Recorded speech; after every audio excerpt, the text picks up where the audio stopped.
Hello and welcome to Quays News. I'm Jamie Mackin. And I'm Paul Coleman. This is what's coming up on today's show. In the early hours of the morning, a fire broke out at a house in Salford. And I'm here at the scene of a house fire in Monton Mill Gardens in Eccles, which resulted in the hospitalisation of a woman in her 50s. We find out how impactful Manchester's night buses have been at making people feel safe on their way home. More night buses is definitely good. I mean, I've already started making plans that include it. I would definitely say maybe for women that it can be a lot scarier. And I'm here in Stockport to find out the story of Mike Tong, whose miraculous recovery and the great work he is doing with his colleagues to raise money for Salford Royal and the Devonshire unit.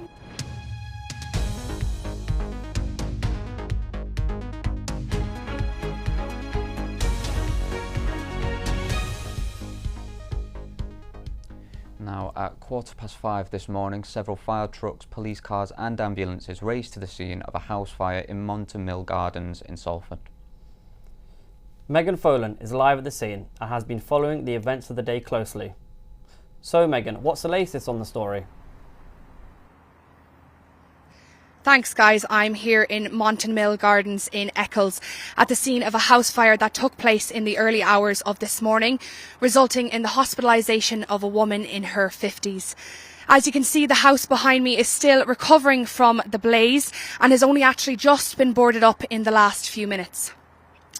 Crews from Greater Manchester Fire and Rescue Services were called to the scene at around 5:15 a.m. this morning and have remained here throughout the day alongside Greater Manchester Police, who are still investigating into the cause of this fire.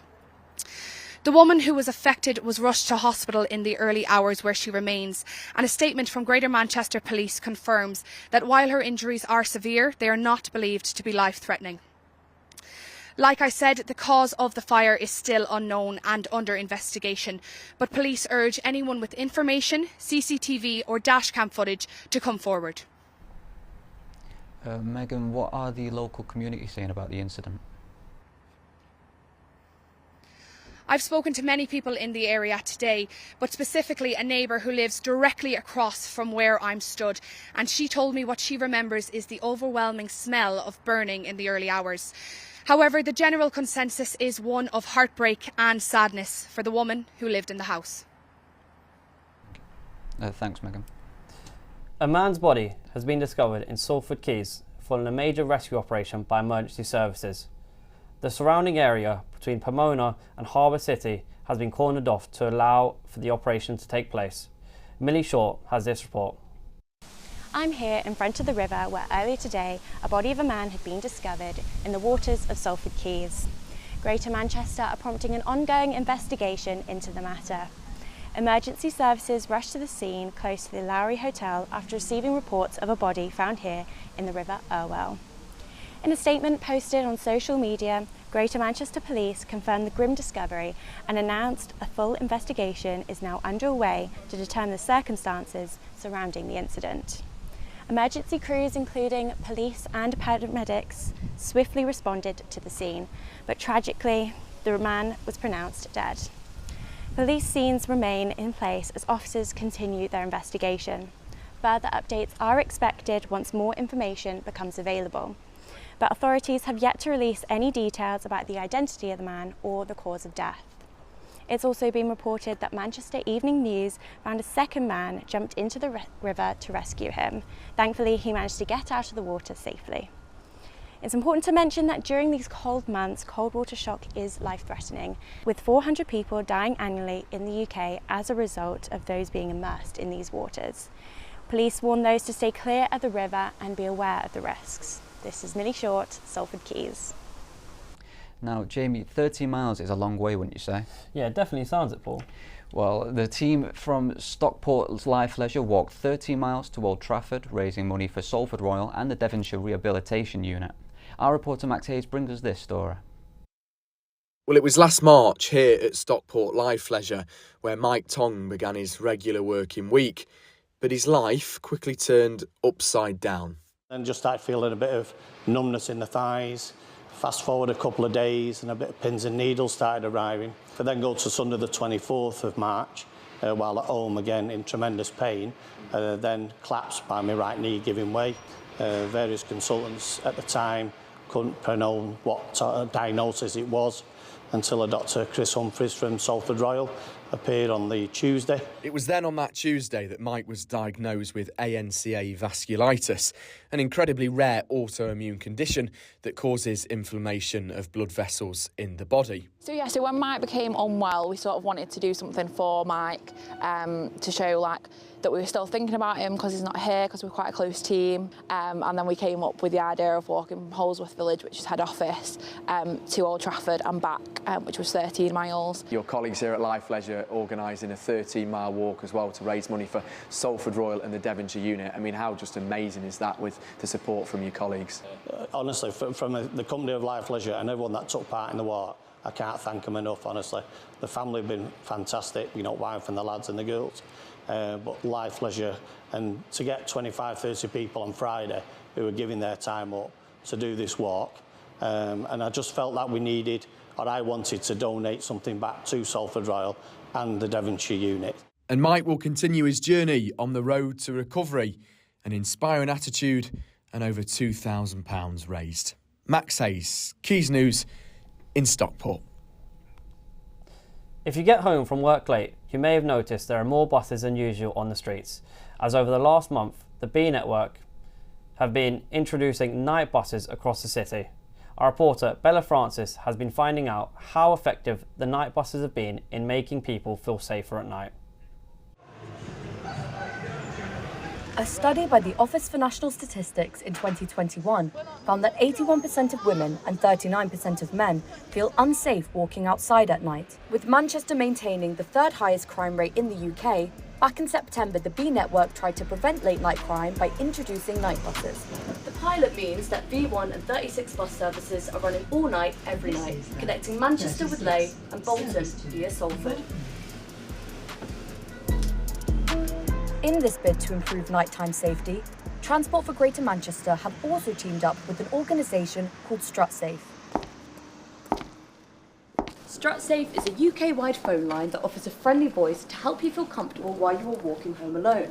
The objective is to help you feel safe until you are through the door. The call operators understand the importance of late night safety better than anyone. So we generally start by asking how their day's been, where they're travelling to. A lot of the times people seem to think we're aimed at women, and while women are an at-risk group, there are a lot of other marginalised groups who are also at risk if they're out alone at night. So we're for anybody at all that wants to call. But have these schemes really been helpful in making people feel safer? I spoke to a bus driver who didn't want to be identified. He thinks that night buses are impractical due to the lack of people who have been using them. You might run a service and pick one person up. So is it feasible to run that service for one person? You're paying one guy in a bus and it does, 11 miles to the gallon. They might have a free pass. So you've not took a penny. No. But what do the people of Manchester think? How many times in a week would you say you travel home by yourself? Every night. Maybe 3 times a week. Not usually alone, but that's probably because I'd rather not. I'd rather travel in a group. So they're trying to put more night buses around the city so people feel it's more safe for people to get home. Do you think that's a good idea? More night buses is definitely good. I mean, I've already started making plans that include it, right? So it's definitely making me want to go out more. I'd probably still say no, just because there could be a lot of different people out at night that could be on the bus, which may be different to the day.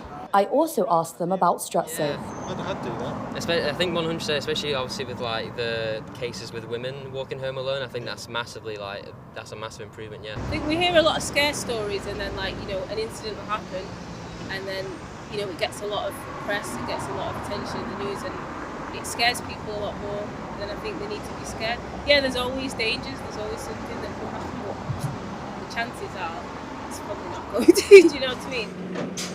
Bella Francis, Quays News. Kids to Adults North held their annual exhibition last week with companies and charities showcasing their services for disabled people. I went down to the event in Wornsley to find out more.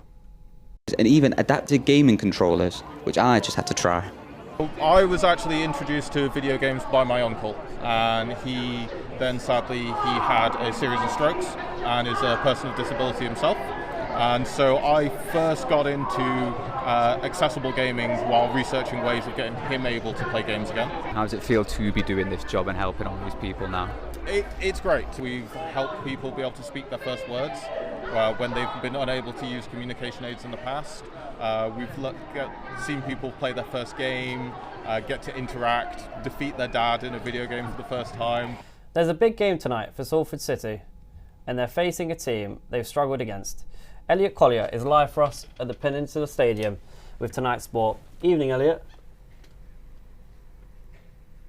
Evening guys. So Salford City are back here at the Peninsula and they are going to be facing early season strugglers Swindon Town. Salford are actually 3 games and 3 losses at the Peninsula, and one of those included a very important 1-0 win over MK Dons. Now, Swindon Town are just 2 points below Salford, and they've lost just once this season when playing away from home. It looks to be a tough game for Carl Robinson's side, but they are hoping to continue their form after a 1-1 draw with Crewe Alexander, thanks to Ben Woodburn's first goal for the club. Now, do you think you would be able to handle the spotlights here, actually in the Peninsula? Well, Salford midfielder Osama Ashley told the club, "I love playing under the spotlights. There's a special feeling about night games and we're looking forward to hopefully building on Saturday's point." However, the last 4 meetings at the Peninsula between the two sides have not ended well for Salford, with 1 draw and 3 losses, and that 1 point coming from last season thanks to Liam Hume's stoppage time equaliser. However, in the world of rugby league, the IMG grading is actually getting released tomorrow, and that is very important for Salford Red Devils. The IMG grading is based on factors like the stadium, how the clubs run, and its work in the Salford community. The Salford Red Devils are currently actually in the Super League, but they are expected to be sitting 12th and the last team actually allowed in the Super League for next season. However, it's not all bad news for Salford Red Devils, as back rower Matty Foster has signed a new 1-year contract extension until 2025, and that will keep him at the club for that long. Now, he did sign from St Helens last year, and he has been a couple of injuries, but it's all looking good for the back rower.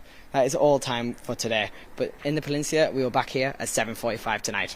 Thanks, guys. Thank you, Elliot. Thanks, Elliot.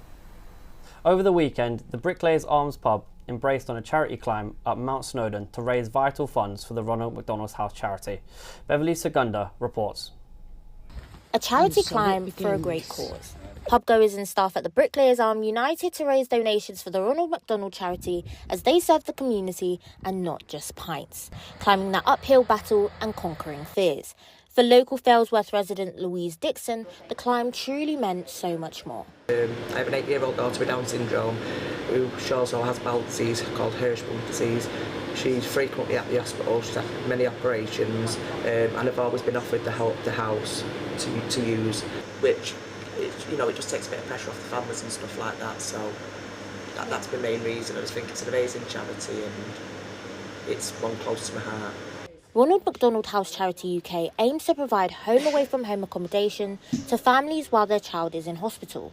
In Manchester, the charity accommodated 503 families who stayed for an average of 37 nights, saving them a significant amount of travel and fuel costs.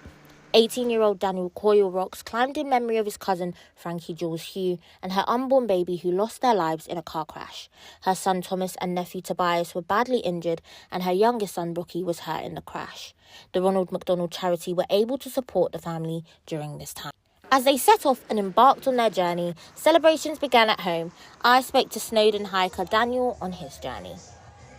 So at the start it was okay.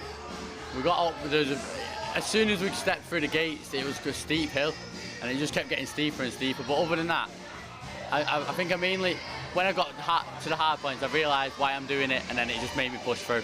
It was when we got back to the car, and I was able to sit there and think about it all, and I just thought it's done. I don't have to worry about the climb anymore.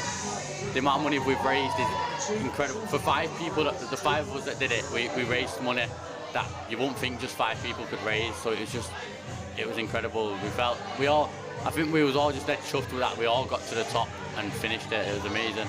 They've climbed their biggest mountain yet, but their work for the charity does not stop here.